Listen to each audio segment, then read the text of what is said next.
Here we are. Let's go, baby. We made it. For the people watching, welcome to Selo and I's first official podcast. We've never done anything like this. And I'm not going to lie, I do feel a little uncomfortable. It's new, it's different. It's a new environment.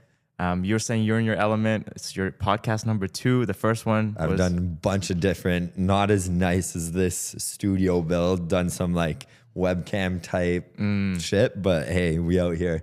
I've also done that as well. But this is different. Like driving all the way downtown and just realizing where we are, talking to Graham, who's like behind the table over there, and we're here. We made it. Yes, sir. So today the intention is just to like talk about like how we met. I think that's a good place to start. We were just talking before we started recording that it's been 8 months since we had our first interview at AVANT, and time flies. Yeah, you're like my longest tenured friend at that gym. I don't think I know anybody else as long as I've known you at AVANT.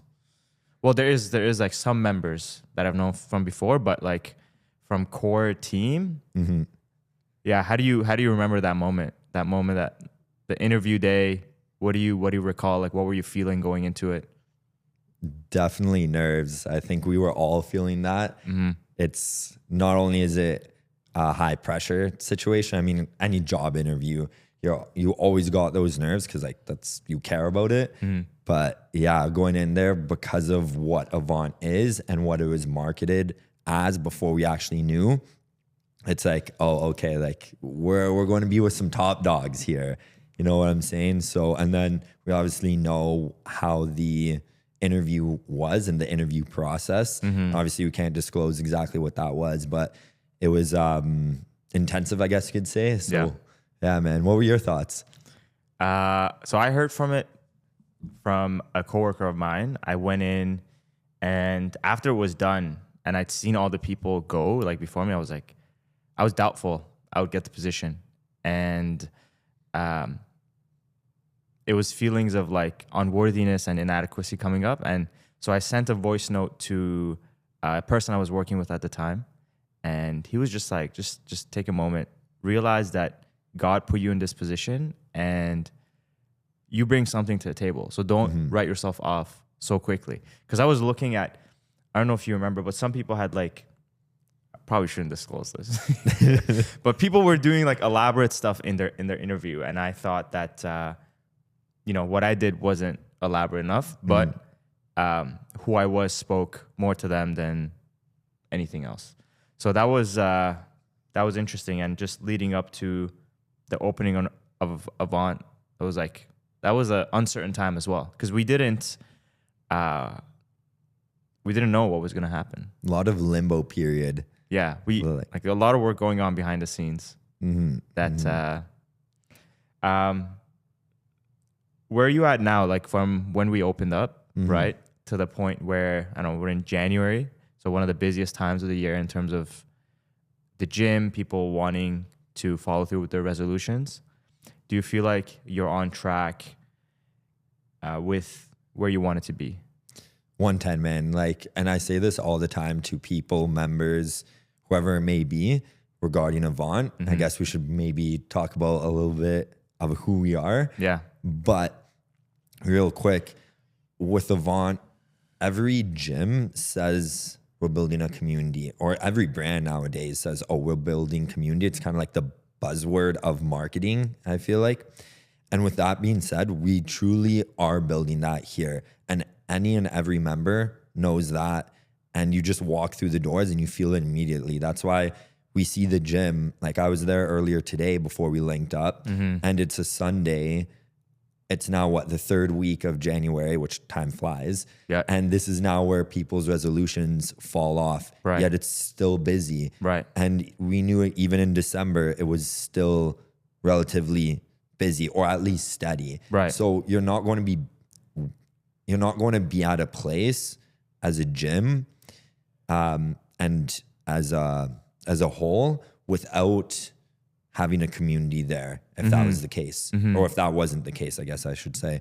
So yeah, I'd say I'm like where I want to be. Of course, we want to be further along, but I just see a lot of growth. I see a lot of potential with myself, with the team, with where we're at, just being in the space. And we were talking earlier, the two of us and Graham over there before the podcast started with, and I think it's important that we mention this, how much talent there is in Toronto, because I always try and mention this when I can. I've been to different countries around the world, been to almost every continent, and not that I'm like a huge traveler or anything like that, but I've realized how much of a potential there is in Toronto and Canada as a whole. And a lot of people, which I totally understand, but when you've been here for so long or you grew up here, it's like, yo, what the hell? Like, this isn't, like, there's more. And yes, to a certain extent there could be, but there's so much potential that we could have the greatest country in the world if we all kind of think like that. So that's just a little side note there. Yeah. That's so a couple of things I think before we go, because I want to dive deeper into like our community and how we can actually extract our potential. But like going back to Avant, I think it's a good idea to just talk about what it is. I don't know if gym is the right word, because when I say gym, I think about Good Life, LA Fitness, Good Life. This is different. And the reason it's different is because it's more community-based and performance-based.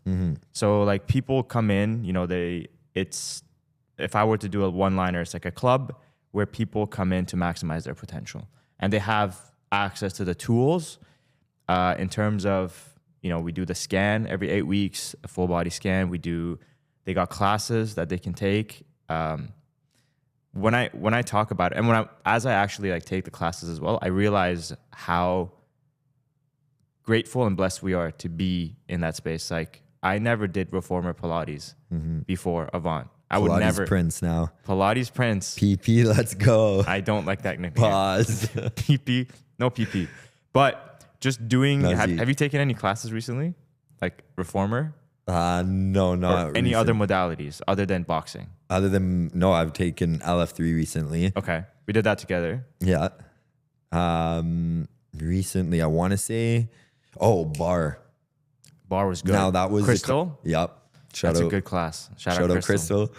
But yeah, that's always so humbling. That's how I always explain it to people that have never done it. Because given our backgrounds, like you play basketball as well, of course, coming from the strength training side of things, martial arts, strength training, etc.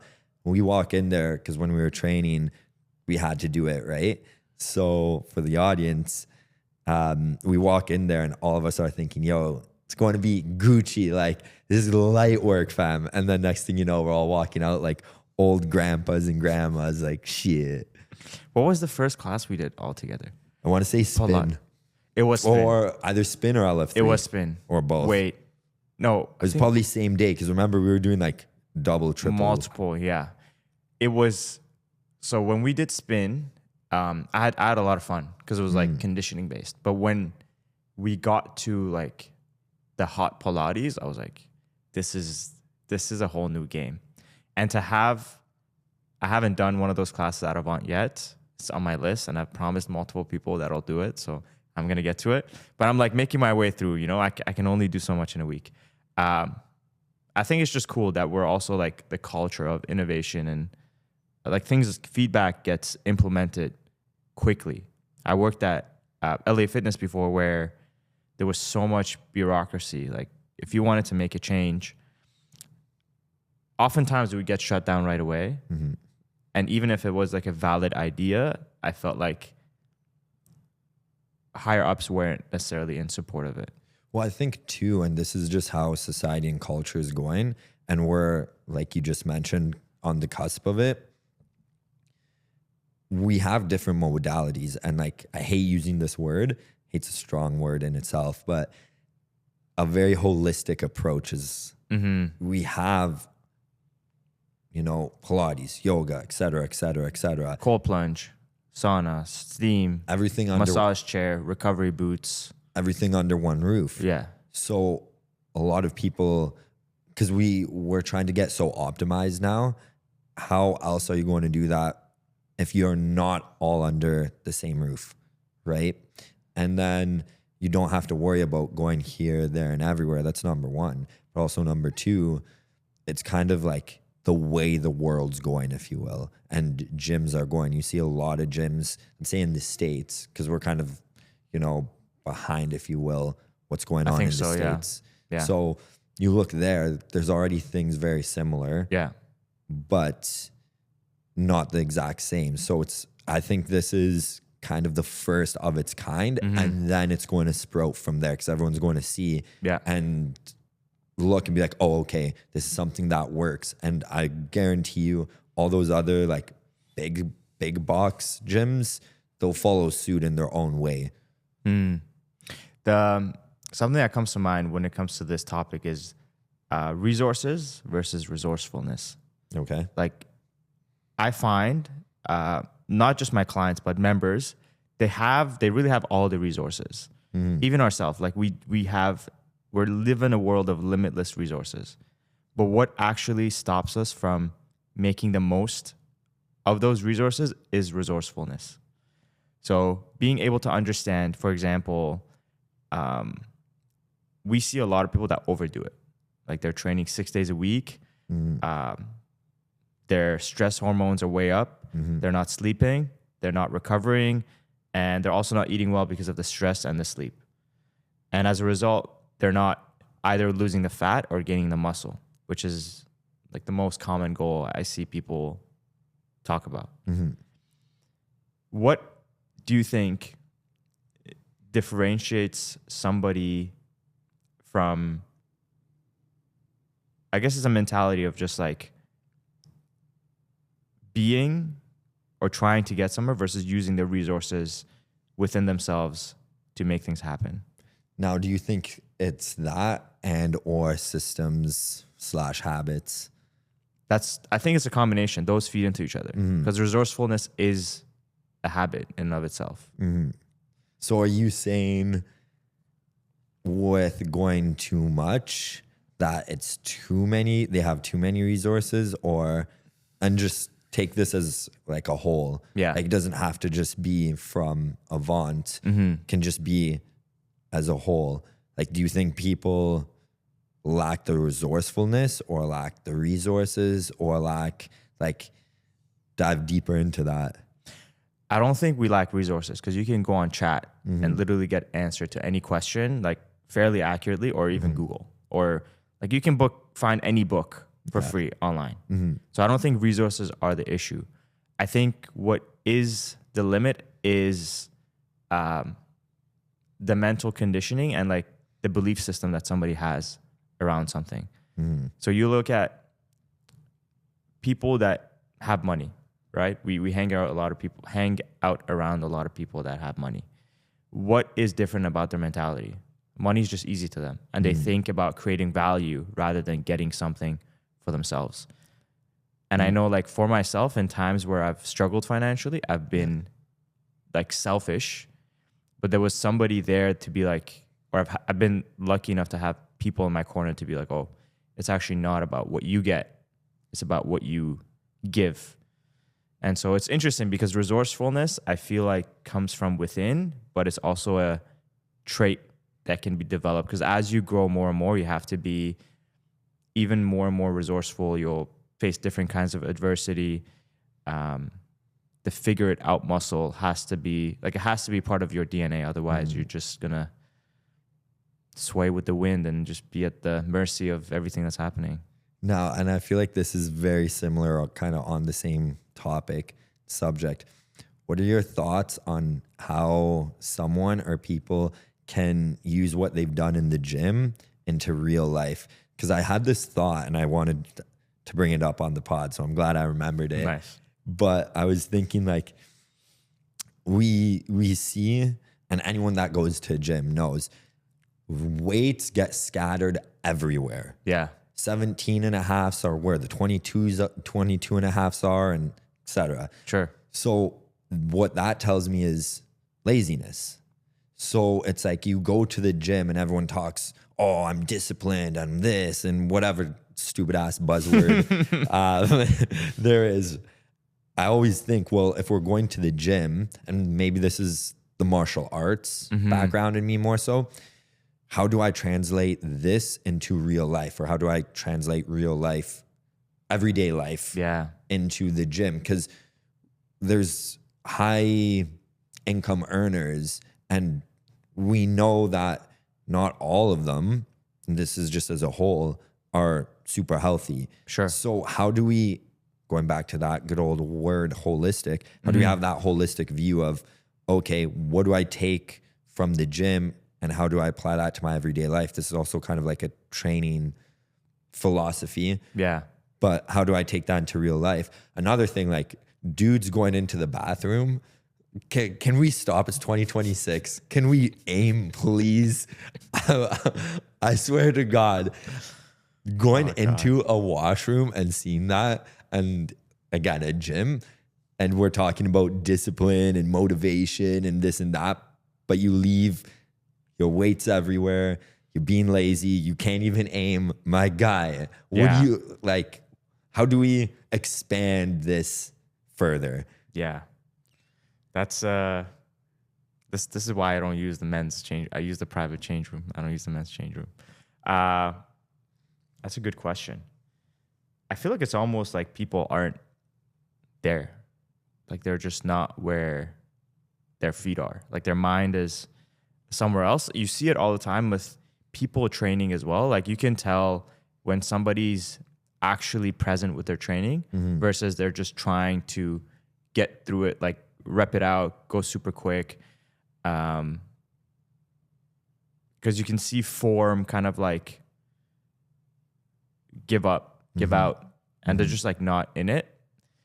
I think like the word that I like, training and practice, I like better than going to the gym, because it really is not about the body. Like the body comes after all the other traits you develop. Consistency, self-awareness, resourcefulness, because you're going to have injuries when you go to the gym. If you give up after an injury, you're going to lose so much momentum. Understanding of yourself, understanding of like cleanliness, man, having respect for other people, like wiping down your seat, putting weights back where you got them from. All these little things, like you're saying, they're traits and habits. How do you view it? Like, how do you view training? Because you also have that background in martial arts, which is different. Like I did Taekwondo for a year and I really enjoyed it. I stopped because I got injured and I was too afraid to get back into it because that was like the most serious injury I've had. And I kind of lost faith in my, is it sensei? No. My master. Yeah, it would be master for Taekwondo. My master. Because she was like, just keep going. As long as you can go, keep going. I was like, no. I can't. Like I couldn't walk for like 3 months. So what happened? I partially tore my right meniscus, but it happened because of, I think it was related to a previous injury that kind of lingered, and it was a hyperextended knee. So I went to kick the pad and the person wasn't holding the pad right hard enough. Worse. So I didn't give you feedback. Yeah, I didn't get any feedback. And then when I was going to Cairo, she said my hamstring tendon was involved, but you know, just I was so active as well because I was playing basketball, I was lifting weights, and just not recovering enough that the knee injury just happened. Yeah. And the way I'm kind of reintegrating myself back into martial arts is just through boxing. Just to have some sort of combat, I think, is necessary. I agree. Because for one, personally, it just gives me confidence that I can defend my woman and defend myself. Like if I ever have somebody that I love more than the world, which I do, like my family, if shit goes sideways, I want to be able to defend and not run. I agree. Fight, not flight or freeze. Yeah, I agree, man. And it just is, again, how do we take that into everyday life? But simply put, to protect the people that you love. That's it. Yeah. Yourself, others, like the whole martial arts way is peace. But if you can't have peace, then we've got some hands and some other limbs we can use. Like, you know what I'm saying? But that's it, man. And then that confidence exudes from you elsewhere, and you can go into boardrooms. And I've had some competitions under my belt. So now I was actually talking to a member about this yesterday or recently. Competition, when we're talking about combat sports, is up here. The level is here. Everything else is below it. And that's why you see a lot of fighters, like some of your favorite fighters are past their prime, and they're, you know, they lose a couple and then it's like, okay, it's time for them to hang it up.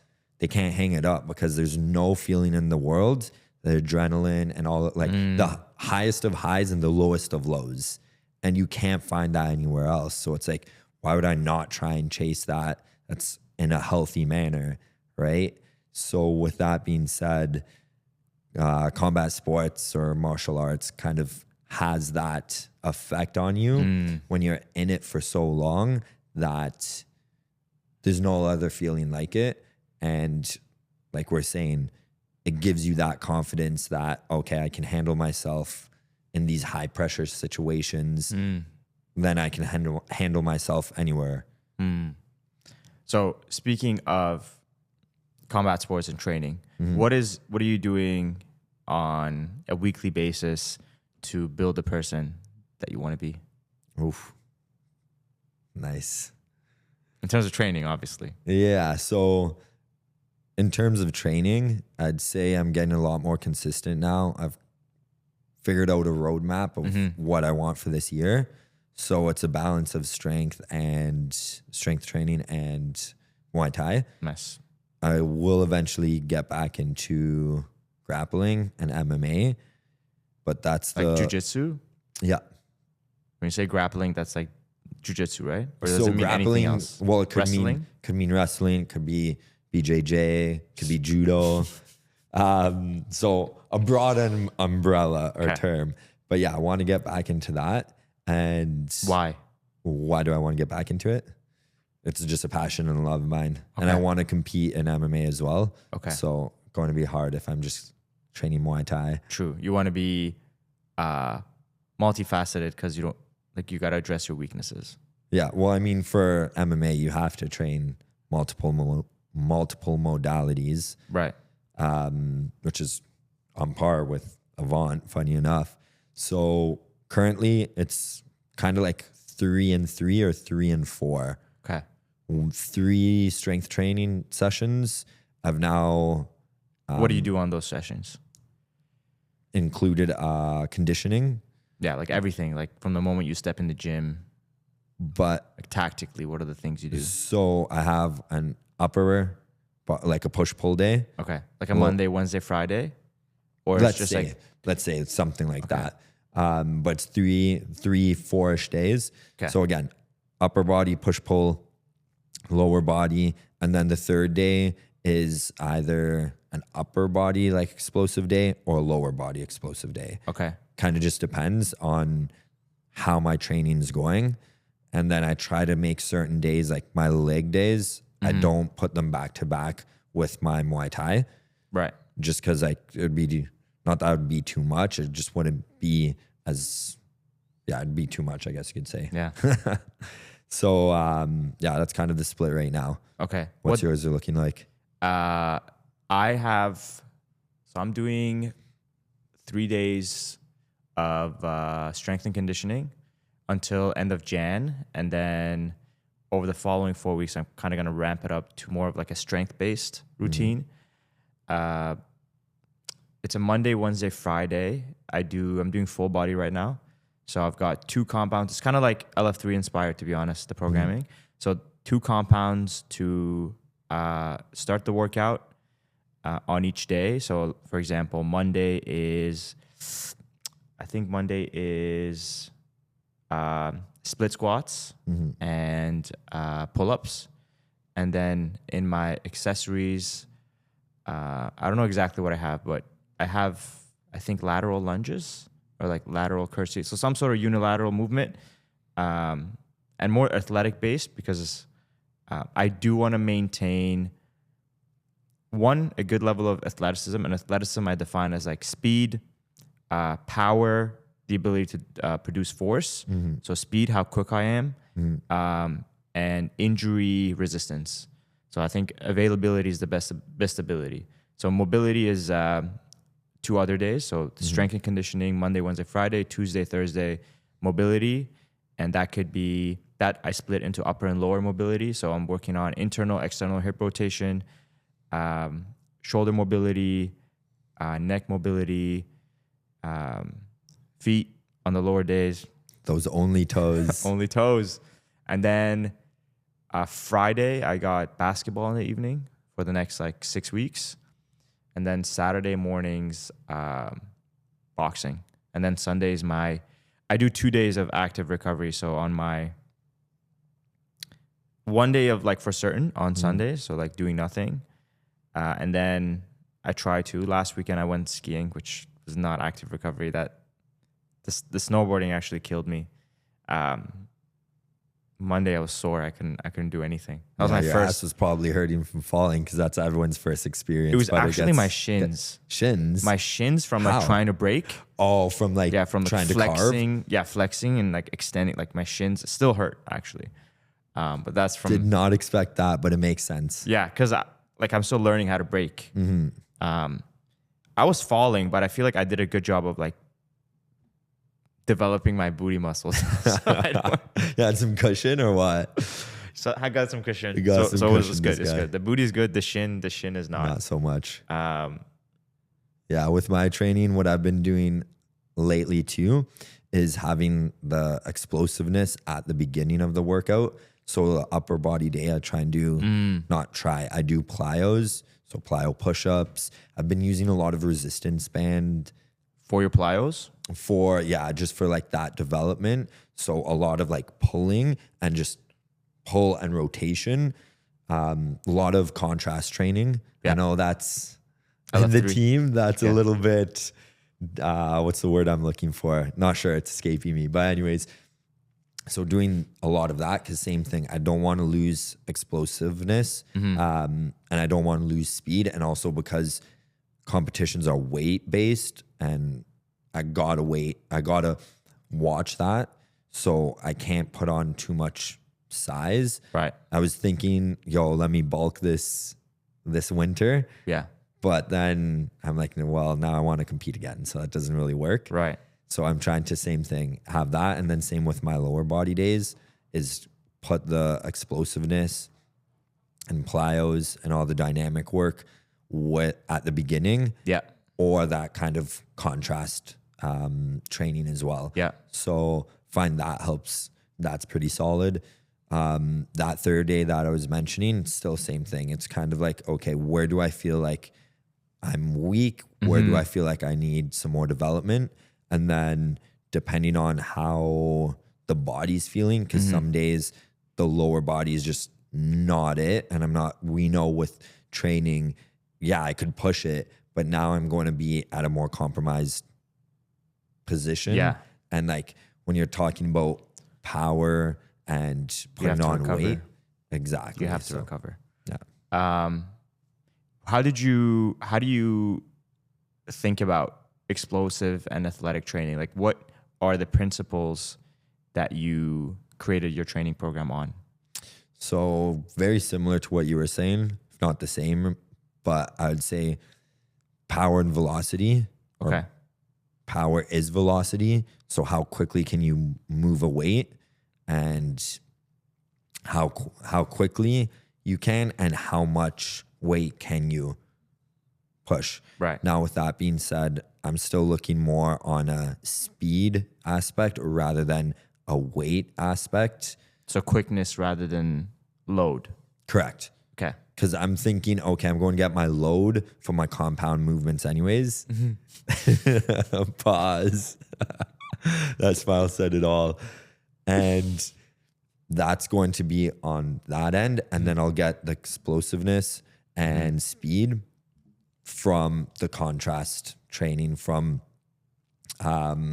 certain weight and moving it, like trap bar jumps, for example, trap bar squat jumps, for example, pairing that with like my barbell squats. So doing stuff like that, or again, starting the session, okay, things that are body weight, so depth jumps, broad jumps, bench or box jumps, kind of put that on the front end. Been playing around with like weighted pogo hops and stuff like that because I'm trying to get these skinny fucking legs unskinny.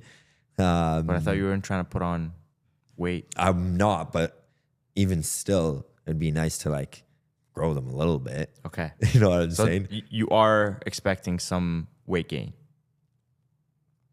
I mean, yeah, Okay. to a certain extent, yes, but I'm saying I gotta watch it, right? Like, it's a very fine line on how much. Like, in an ideal world, I'd want to grow them a lot more, but I still need to watch that. So it's just kind of like a slow process. Yeah. I swear, when I'm like 45, man, I'm just going to get a whole bunch of supplements that are unregulated. I call them the Mexican supplements and just get D's for like a year or two. 40, that's it. And then just like drop down from there. Yeah.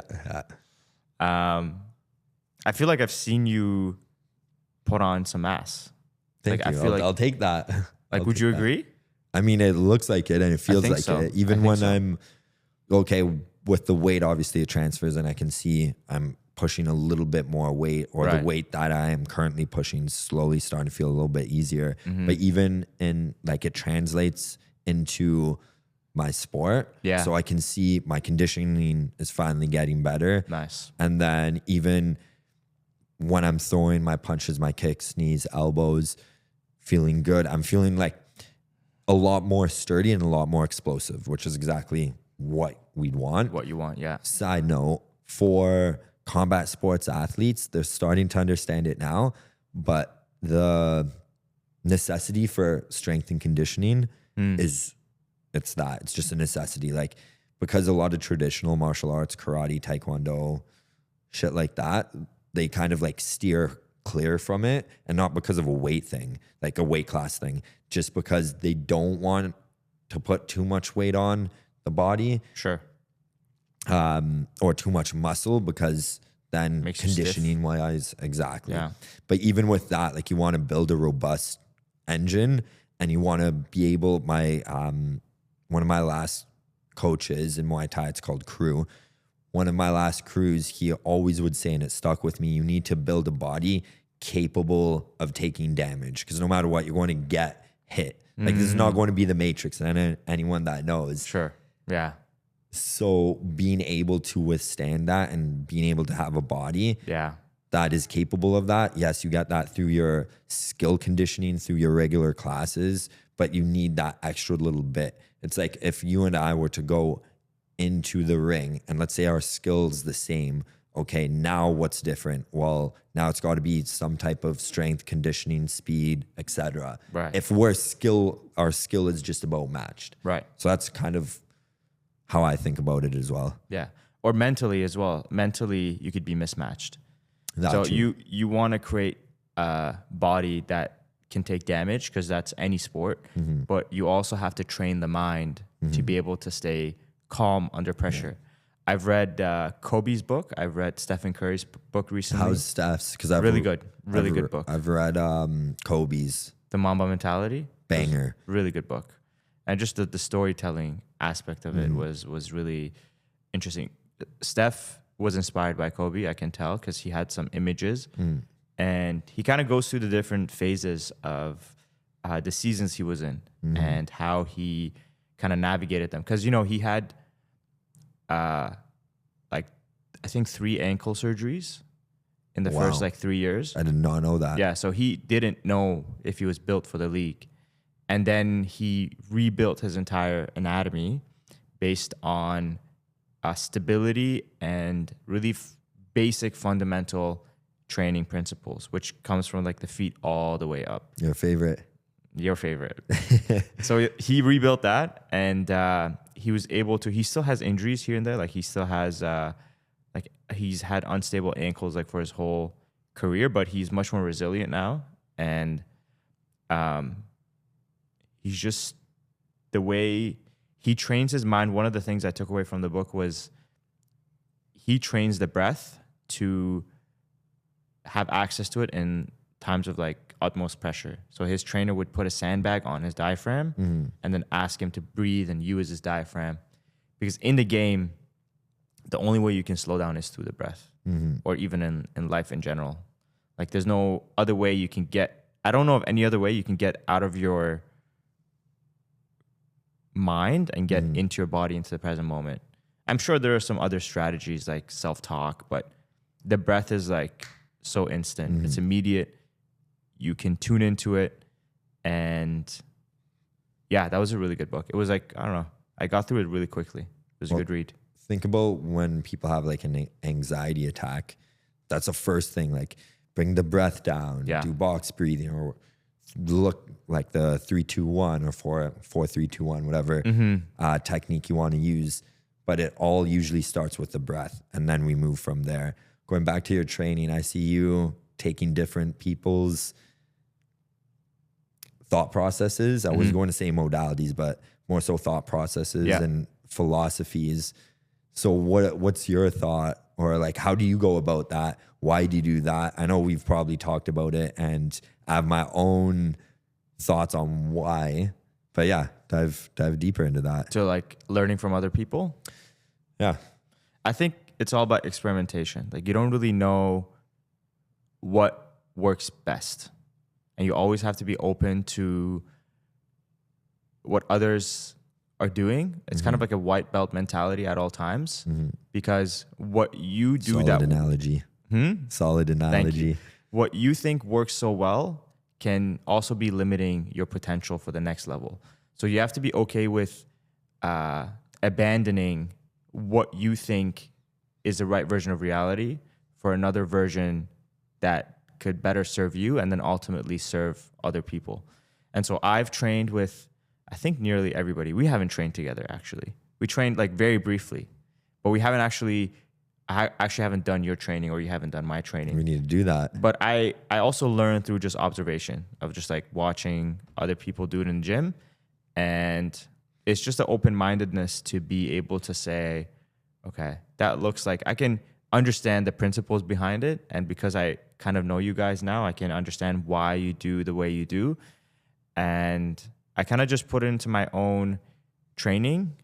And the goal is to just use as much of the things that I've learned. Like I'm constantly learning. I remember when they asked me why I wanted to be part of the team, I told them, or they asked me what makes you coachable. I said, because I have coaches. Like I have people that right now help me with branding. Like this thing wouldn't have happened if I hadn't had my advisor who's helping me with building a brand and building authority online. And I've had personal trainers, I've had coaches. I'm always learning.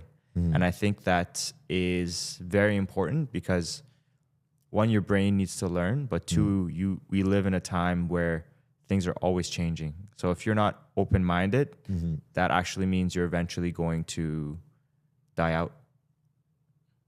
If you're not improving, you're going down type deal. Stagnating, yeah. Well, not even that. That's what I'm trying to get at. There's no stagnation.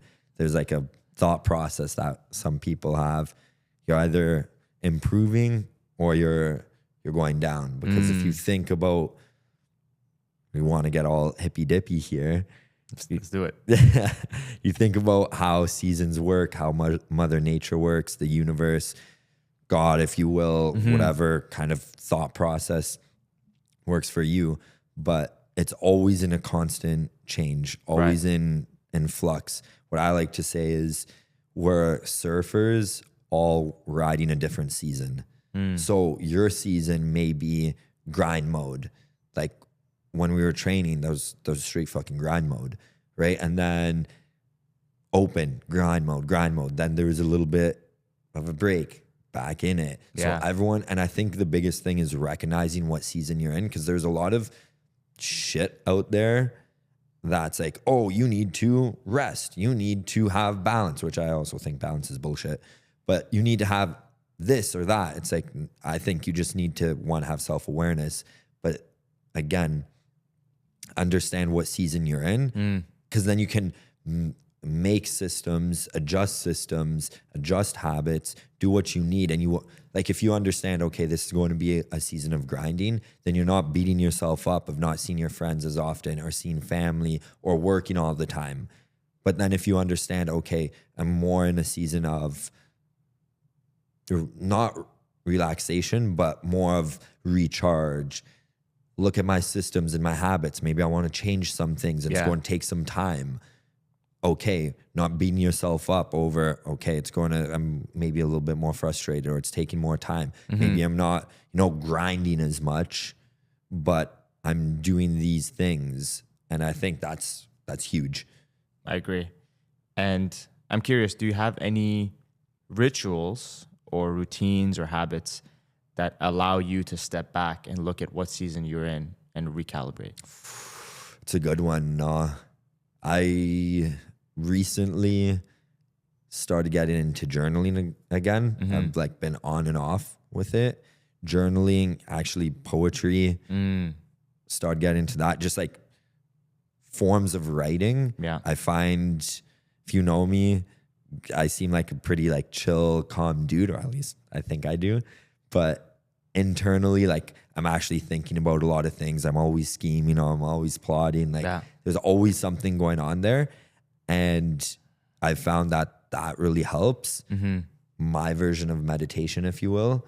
And so I can't say like if that is something that does help me with realizing what season I'm in, or if it's just something subconsciously because of that thought process of I already know that I need to recognize what season I'm in. But in regards to just rituals and habits, that set me up for success over the last, say, 2.5-ish months. I started implementing little things like that. Yeah. Morning gratitude. Most people have heard 5-minute journal. Yeah. Things bless, fam. Including that, like, again, just little things of creative forms of writing so I could get everything that's in my head down. And it's like a release, like going back to breath. Yeah. What about yourself, man? What do you have if you have anything? I used to have a lot. I used to have a lot of like kind of constraints and parameters on what I should and shouldn't be doing. But now it's more, with more ease, I have these things in place. So I've been kind of doing a weekly reflection every weekend, every Sunday or Saturday, Sunday for probably about 4 years now. And the person I learned it from was Robin Sharma. Have you heard of him? Sounds familiar. So he's one of those like original leadership coaches, he's been doing it for like 4 decades. So he's been around for a while. I stumbled upon, what's that? Hot minute. Yeah, he's been around for a while. And he's actually Canadian. Like he was born and raised here. I stumbled upon one of his courses or a master class, like way back. And one of the systems he talks about is like a weekly design system. And the philosophy is, if you can put together a stretch of good weeks, you're going to have good months. And good months lead to good years lead to good decades lead to a good life. But if you never pause to reflect on how your week went and how your days went, you'll never be able to get to the mountain that you want to climb. And one of the saddest things is climbing the wrong mountain and then realizing like it's not the mountain I wanted to climb. So I did it today. I was kind of just looking at how the week went, different areas in my life. And then I revisited my vision board for the year. So I built one. I got a friend in Spain, in Valencia. We've been kind of keeping each other accountable on our life vision. So we meet bi-weekly and we just go back and forth on like what's going on. What are you dealing with? What are your wins? And man, it's massively helpful to have somebody whose mission is also to live their best life, and they've done the work to be aware of what they want and don't want. Like when I was in my last relationship, I knew that this wasn't my person because of like the things that I know I want in my person. So I was happy to let go of the relationship when it ended. It was still difficult. I was still heartbroken, but so that's one. I also journal every night, just like 5 minutes on a few prompts. 3 great things that happened, or a moment I really appreciated today, which is probably going to be this podcast. A task or situation I handled well. Something I learned or realized. Today could have been better if, and something I could have done to connect more with others. The 6th one is, if I was a high performance coach, I would tell myself this statement about today. Ooh, that's a good one too. And then the final one I've been doing for myself for a year now is I pick a character trait every month and I try to like implement it, practice it. So the month of January is all about self-discipline, because the first month of the year, you're trying to build good habits.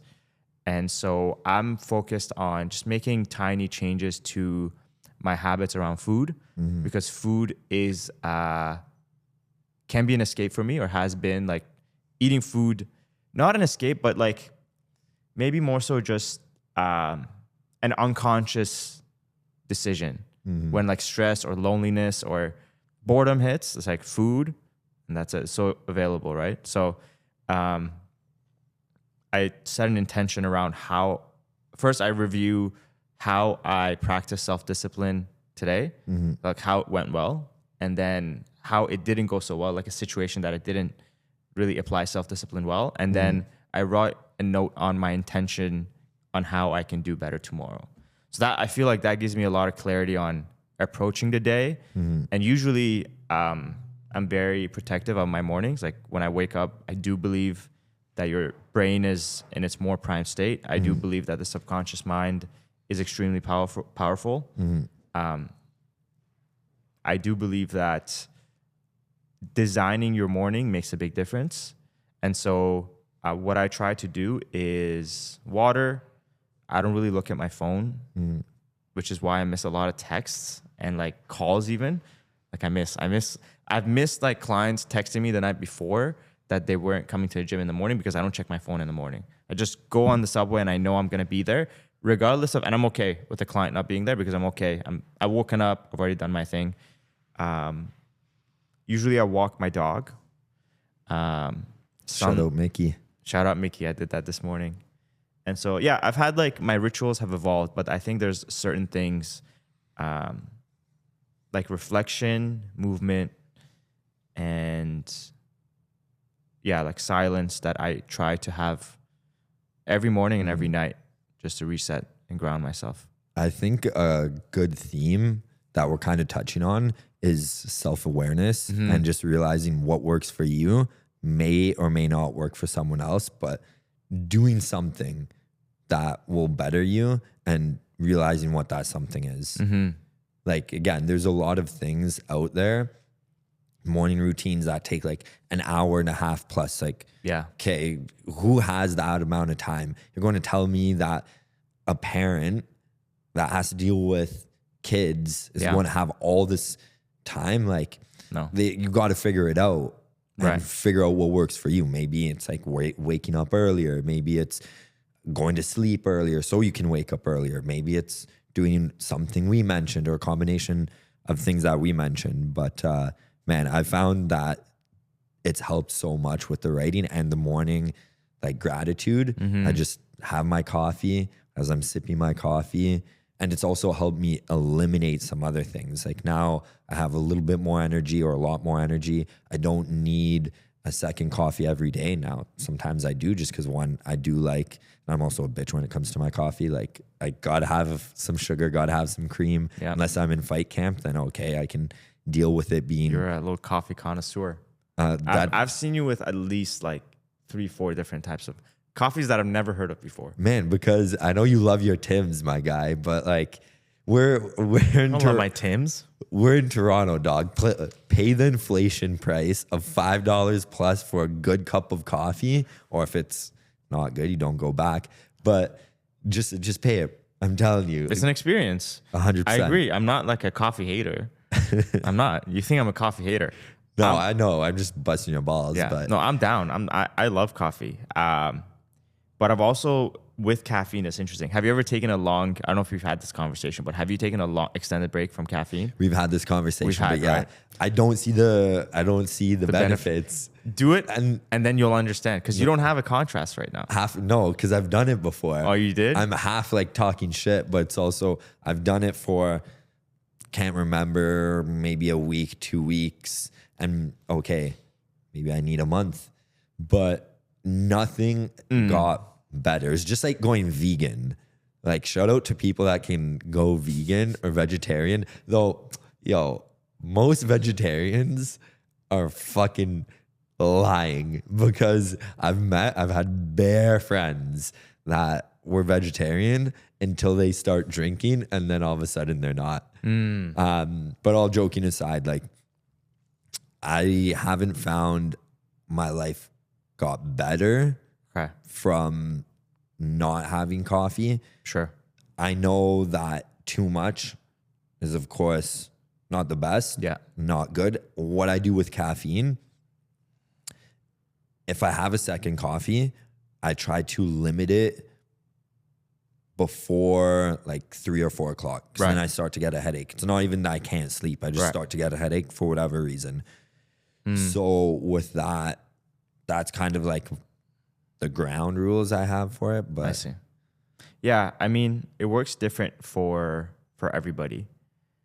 And I had coffee, or not coffee, caffeine earlier today. I made a London Fog.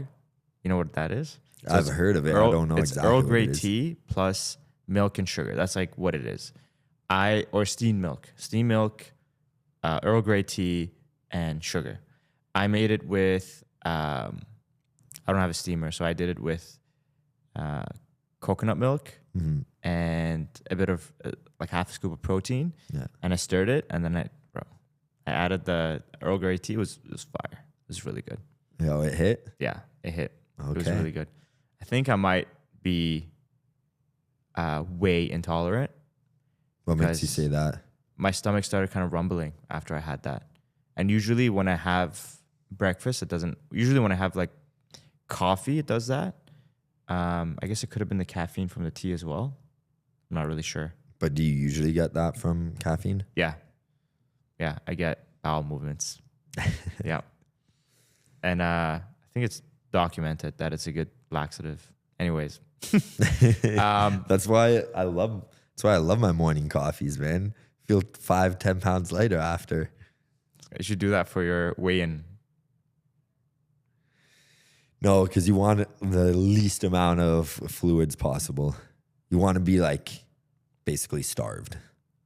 Oh, okay, I see. And you're going to be, you don't know when you're fighting, right? No, but the goal would be as soon as possible. Talked with my coach, more than likely like mid-year. Okay. So you're a Muay Thai coach? Uh-huh. That's the guy you're talking about? Yeah. Crew, you said? Crew. Yeah. KRU? KRU. Yeah, you got it. I don't. How did you know? I don't know, man. You just guessed? It's the Asian alphabet and like the way. Yeah. So it just means intuitive. It just means instructor. At least I'm pretty sure, or coach, something along those lines in Thai. Okay. Cool. I think we're almost done with our time. We have like 9 minutes. I was thinking we kind of give ourselves a message. Like, I don't know when the next time I'm going to do a podcast is, or maybe we look at this from like a year from now or 3 years from now. What would you want to say to yourself? Damn, bro. There's a lot of different things I want to say. What comes to mind first? Appreciate the man you are and the man you're becoming. That's really good. It would be work hard, play hard for me. Yeah. And they're both the same. Yeah. Like work and play have kind of blended into the same thing. Like this is not work. This doesn't feel like work. Feels more like play. But the more I play, it seems like at my work, the better I am. Yeah. Have you experienced that? Hundo. Yeah. The more Like we could definitely dive into that, but I feel like it's pretty self-explanatory and everyone understands that concept. Yeah. The more playfulness. Is there any final things you want to talk about? Any final things? I mean, I always want to talk about things. What things? But, We got a few minutes. What comes to mind? I mean, a lot of things. Depends on what we want to talk about. You throw it out there. What's on your mind? Yeah. Your vision for the future. My vision for the future. Yeah, like let's say world peace. Everything. Could be work, could be training. Yeah. The person that you are. Let's do it this way, because you said a year from now. Yeah. Where would you want to be in a year from now? A year from now. Yeah, if I had the best year ever, let's say I'm in 2027, it's January, and I'm looking back at the year.